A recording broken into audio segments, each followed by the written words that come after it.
Salut, c'est le moment de votre revue de presse quotidienne commanditée par mon Internet haute vitesse. Voici le top 5 des nouvelles qui ont retenu mon attention aujourd'hui. En cinquième position, l'intelligence artificielle derrière le Sports Illustrated? Point d'interrogation. C'est la presse qui parle de ça. J'avais lu aussi l'article dans le magazine Futurism hier. Donc, semble-t-il que Sports Illustrated rédige des articles grâce à l'intelligence artificielle, puis ils se sont rendus compte de ça, entre autres, à cause d'une photo d'un journaliste qui était une photo tirée d'une banque une banque de photos, justement. On s'est rendu compte que la photo et le texte avaient été générés par l'intelligence artificielle. Et c'est quand même, on s'attendait un peu à ça dans le milieu du sport, parce que c'est peut-être ce qui est le plus facile pour un algorithme, pour l'intelligence artificielle, de rédiger un texte sportif, un compte-rendu de match, entre autres. C'est des données assez simples à entrer dans l'algorithme, puis tu sors un beau texte en lien avec ça. Peut-être qu'ils vont faire ça aussi avec leur magazine, leur édition Swimsuit, Sports Illustrated, parce qu'on dit que l'intelligence artificielle est très bonne pour reproduire les stéréotypes, donc ça va être un parfait fit pour créer des filles en bikini. Mais heureusement, j'espère que l'intelligence artificielle ne va jamais remplacer Régent Tremblay parce que il ne s'invente pas, Régent. Hein? Sacrement, Ginette, tu ne peux pas sortir ça d'une intelligence artificielle. Ça prend l'intelligence naturelle de Régent Tremblay.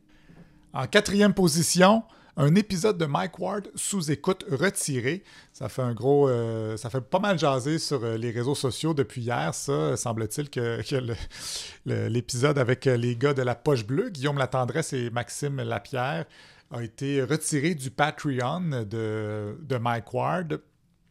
Ça a l'air que ça devenait de plus en plus malaisant au fur et à mesure que l'épisode avançait. Là, selon les gens qui ont réussi à voir l'épisode, il commençait à être très, très en boisson. Puis là, les deux gars de la Poche Bleue niaisaient Mike Ward un peu trop exagérément, puis ça se touchait, puis ça s'assoyait les uns sur les autres.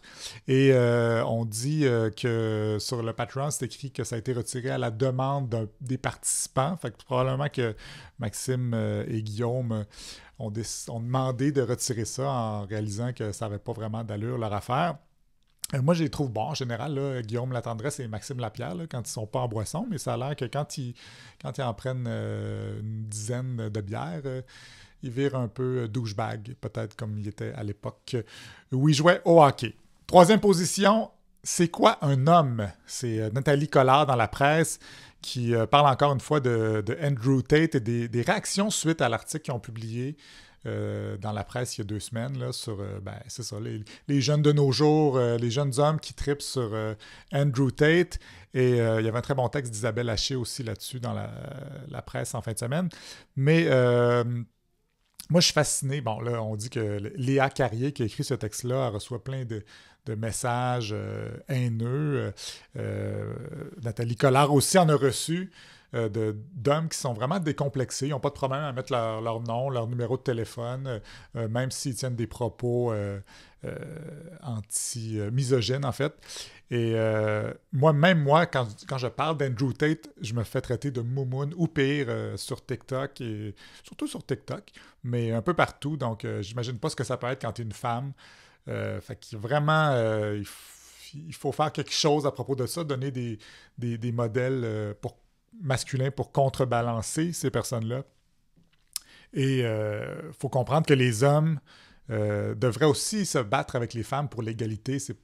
Tout le monde devrait aspirer à ça. C'est pas essayer d'avoir plus de place, se battre pour avoir plus de place que l'autre sexe. Donc, à suivre. En deuxième position, le Journal de Québec nous parle du livre que trimballent les caquistes récemment, un livre du professeur Fleischberg sur comment gérer des gros projets, comment getting things done avec les gros projets. Et ce qui est ironique, c'est que là, on a vu Jonathan Julien qui avait ce livre-là, Martin Koskinen, qui est le principal conseiller de François Legault, qui vantait ce livre-là, mais ce livre-là, il parle des biais les principaux biais comportementaux en gestion de projet. Et le principal biais, selon le livre, c'est le biais politique, soit la tendance à délibérément et systématiquement déformer ou fausser l'information à des fins stratégiques, ce qui est exactement ce que la CAQ fait.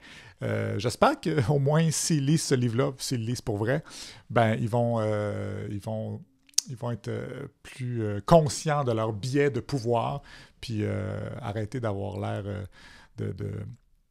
arrêter d'essayer de tromper les gens avec ce projet-là. Et c'est drôle parce qu'il y a un autre texte où on peut lire que Bernard Drinville a dit que la CAQ jouait sa crédibilité avec le prochain projet de troisième lien. Mais déjà perdu, votre crédibilité là-dessus, messieurs. Lâchez prise. En première position, allégation dévastatrice, escorte, drogue dure et voiture de luxe pour le roi du Jeep-Rock. Ça me fait rire quand même, le roi du Jeep-Rock. Donc, Sa Majesté avait un train de vie princier. Imagine quand c'est ça ton surnom, le roi du Jeep-Rock. Tu te promènes en Rolls-Royce avec des prostituées. Puis là, les gens te regardent et se demandent, c'est qui ce gars-là? C'est le roi du Jeep-Rock. Alors voilà, probablement que le roi du Jeep-Rock va bientôt découvrir si les murs de la prison sont aussi en Jeep-Rock.